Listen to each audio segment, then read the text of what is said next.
You would have joined. That's the thing most people never allow themselves to consider. The comfortable distance that the word cult provides. The assumption that the people who joined were somehow different, somehow more vulnerable, somehow less intelligent than you. That distance is not supported by the research. It is not supported by the demographics of documented cult membership. It is not supported by anything except the need to believe that this could not happen to you. It could happen to you under the right conditions, with the right person, at the right moment of your life. It could happen to almost anyone. And understanding why that is true, understanding the specific psychological mechanisms that cult leaders deploy, the specific vulnerabilities they identify and exploit, the specific process by which an ordinary human mind is gradually restructured into something that accepts the unacceptable, is one of the most important things you can understand about human psychology. Not because cults are common, because the mechanisms they use are not unique to cults. They operate in ordinary relationships, in ordinary organizations, in ordinary social contexts, at lower intensity, with less catastrophic outcomes, but through the same fundamental processes. Let's begin with who cult leaders actually are. Because the popular image, the obviously charismatic madman, the transparently manipulative charlatan, is not what the research describes. And the gap between the popular image and the clinical reality is precisely the gap that makes them so effective. The clinical literature on cult leaders, built across decades of research, describes a remarkably consistent psychological profile. Not the raving lunatic, not the obviously disturbed individual whose instability is visible to anyone who looks. The profile the research describes is, in many ways, the opposite of that. High social intelligence. The ability to read people with unusual accuracy, to identify what they need, what they fear, what they most want to be told about themselves and the world, to deploy that reading in real time, in ways that make the person being read feel profoundly understood in a way they rarely experience elsewhere. Exceptional rhetorical skill, the ability to use language, the specific cadences of charismatic speech, the deliberate construction of narrative, the strategic use of metaphor and repetition and emotional escalation to produce specific emotional states in an audience. In the most studied cases, this is a developed skill, refined through years of practice and recalibration. Profound grandiosity combined with functional social performance. The internal self-experience of the cult leader is, in virtually every documented case, characterized by grandiosity so extreme it would be recognizable as pathological in ordinary clinical context. The belief in special mission, divine appointment, exceptional insight that no one else possesses, the right to make decisions about other people's lives that ordinary moral constraints do not apply to.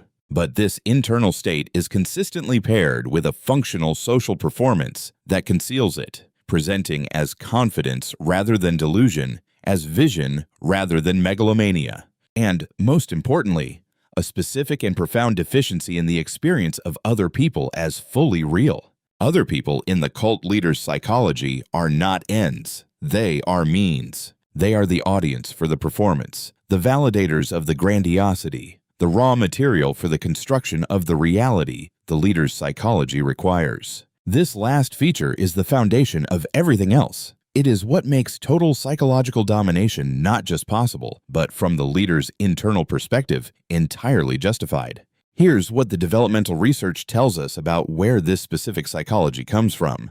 The first consistent developmental factor is profound early experience of significance that was simultaneously granted and withdrawn. Not the absence of significance, the presence of it, intensely, inconsistently, in ways that produced a specific and lasting wound. The child told, explicitly or implicitly, that they were exceptional, and who then experienced that exceptionality as conditional, revocable, dependent on performance or the continued approval of the person granting it. This produces a need for significance that is both intense and chronically insecure.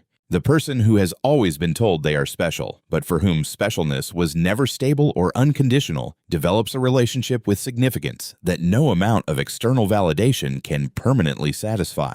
The validation is real in the moment and insufficient by the next morning. And the accumulation of that insufficiency across development produces grandiosity that is simultaneously absolute in its internal experience and insatiable in its need for external confirmation. The second factor is early discovery of the capacity for social manipulation, the specific experience of finding that one can produce desired responses in other people through the deliberate management of presentation. This discovery, made early enough and reinforced consistently enough, produces a fundamentally different relationship with social interaction. Social interaction becomes a performance. Other people become an audience, and the gap between the performer and the performance becomes a permanent feature of how the person inhabits the world. The third factor is the development, typically in early adulthood, of an ideological framework, a system of belief that provides the container for the grandiosity.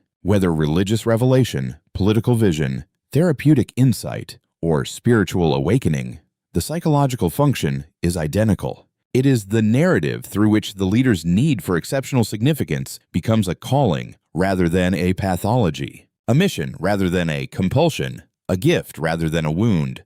Let's talk about the recruitment process, because the cult leader's psychology is only half of the story. The other half is the specific process by which ordinary people are recruited and gradually restructured, and this is where the understanding becomes most directly applicable to ordinary life. The recruitment process, documented across dozens of organizations and hundreds of former member accounts, follows a pattern so consistent that researchers can describe it in virtually universal terms, regardless of the specific ideology involved. The first phase is love bombing, an intensive, overwhelming deployment of positive attention, affirmation, acceptance, and belonging deliberately calibrated to the specific needs of the recruit. The person who has been lonely finds unconditional community. The person searching for meaning finds a framework that makes everything comprehensible. The person who has felt unseen finds an organization that sees them completely. This phase is not accidental. It is not the organic warmth of a community that happens to be welcoming. In documented cases, it is a deliberate recruitment technique, sometimes explicitly taught to members, sometimes absorbed through organizational culture, calibrated to produce the specific emotional state of profound belonging as rapidly as possible. The psychological effect of intensive love bombing on a person experiencing the vulnerabilities that make cult recruitment effective, loneliness, searching, transition, loss, is not metaphorical. It is neurological. It creates a real emotional bond with the organization that is subsequently extremely difficult to exit. The second phase is gradual ideological indoctrination, the incremental introduction of the belief system in a sequence specifically calibrated to move from the accessible and appealing to the more demanding and more extreme. The doctrines that would be immediately rejected if introduced at the recruitment stage are introduced only after the emotional bond has been established. By the time the recruit encounters the elements that would have seemed alarming at the outset, they are encountering them as a member, as someone who has already invested emotionally, who already experiences the community as home. The third phase is the systematic erosion of prior identity and prior connections, the process that creates the dependency and isolation, making exit progressively more difficult and psychologically costly. And this is where everything you thought you knew about why people stay breaks apart. Here's what nobody tells you about the psychology of cult membership. The person who stays is not, in most cases, someone being held by force. They are someone whose psychology has been genuinely restructured in ways that make staying the psychologically coherent choice and leaving the psychologically catastrophic one.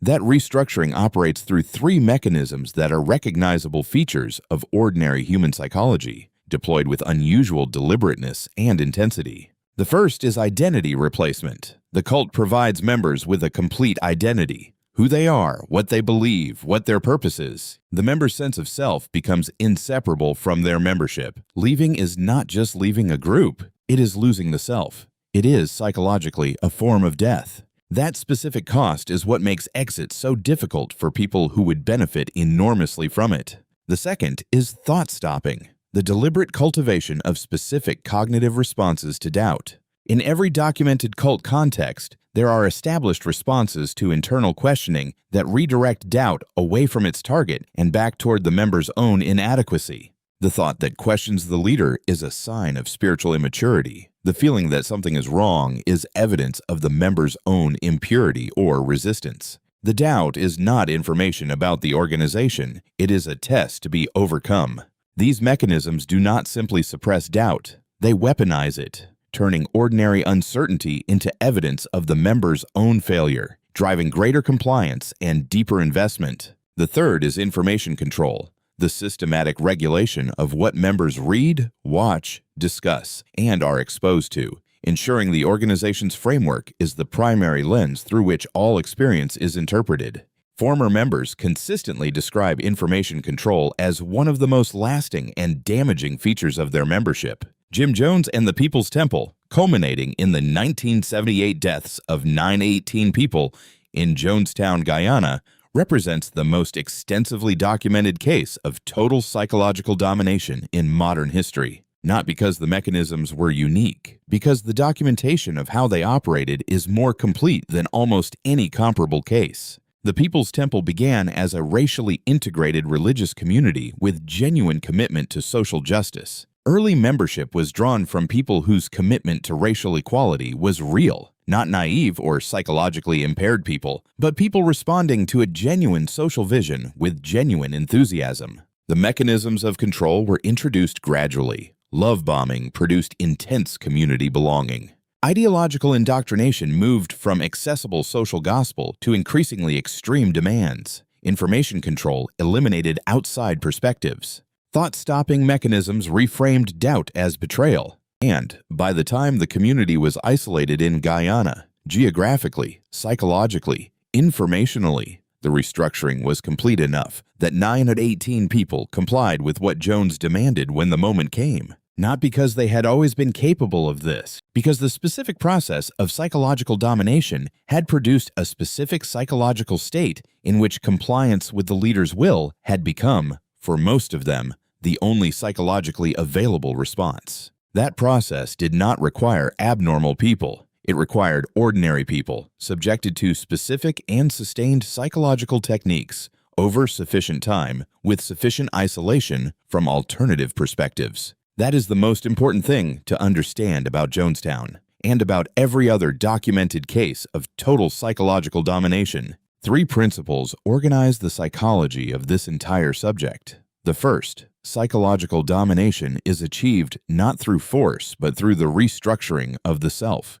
Force can produce compliance, but it cannot produce the phenomenon that distinguishes cult domination from ordinary coercion. The genuine belief of the dominated person that their compliance is freely chosen, their reality accurately perceived, their leader's authority legitimately held.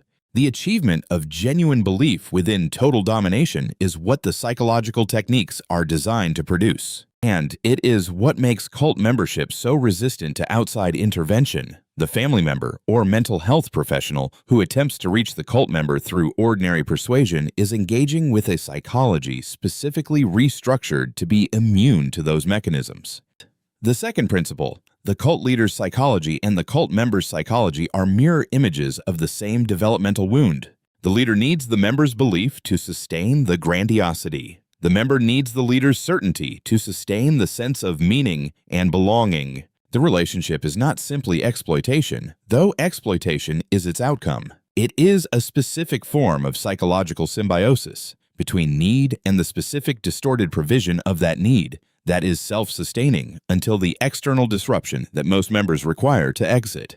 The third principle is the one with the broadest applicability beyond the cult context. The mechanisms of psychological domination are not exotic. They are the ordinary mechanisms of human social influence, belonging, identity, certainty, the management of doubt, deployed with unusual deliberateness and intensity. Love bombing is an extreme version of being welcomed into a community. Identity replacement is an extreme version of being shaped by the groups we belong to. Thought stopping is an extreme version of protecting existing beliefs from challenging information. Information control is an extreme version of associating primarily with people who share our frameworks. The cult does not use different mechanisms. It uses the same mechanisms more deliberately, more consistently, and with less regard for the well-being of the person being shaped. And the implication of that continuity is that susceptibility to these mechanisms is not a specific vulnerability of specific people. It is a general feature of human psychology. Here are the things that need to be said plainly. Cult leaders are not incomprehensible. They are the product of specific developmental experiences, specific psychological structures, and specific skills, rhetorical, social, manipulative, developed over time and deployed in the service of needs that are, at their root, recognizable human needs carried to pathological extreme. The people who join cults are not uniquely vulnerable. Cult membership cuts across intelligence levels, educational backgrounds, and personality types. What the research identifies as vulnerability factors are not fixed traits, but situational states, periods of transition, loss, searching, or the ordinary human experience of needing more meaning and community than ordinary life is currently providing. Those states are universal. Every person experiences them. The most important implication of this research is not about cults specifically. It is about the mechanisms of psychological influence more broadly, about the human susceptibility to belonging, certainty, and the validation of significance, about the specific ways those needs can be identified, targeted, and exploited by people with the specific combination of social intelligence, grandiosity, and deficient regard for others that the cult leader profile describes. Those people are not only in religious compounds. They are in ordinary organizations, ordinary relationships, ordinary social contexts, operating the same mechanisms at lower intensity, with less catastrophic outcomes, but through the same fundamental processes. Recognizing the mechanisms is the protection, not because recognition makes a person immune, but because familiarity with the pattern creates the possibility of noticing it, of pausing at the moment of love bombing and asking what is being built, of recognizing thought stopping when it appears, of noticing when doubt is being weaponized against itself. So here is where this leaves you. You would not have joined a cult in the obvious sense, but you would have joined the community that felt like home when you most needed one, the organization that provided certainty when you were most confused, the relationship that provided unconditional understanding when you felt most unseen. Because those are the conditions under which the mechanisms work, not on people who are weak or naive or different, on people who are human, who need what human beings need, at the moments when those needs are most acute.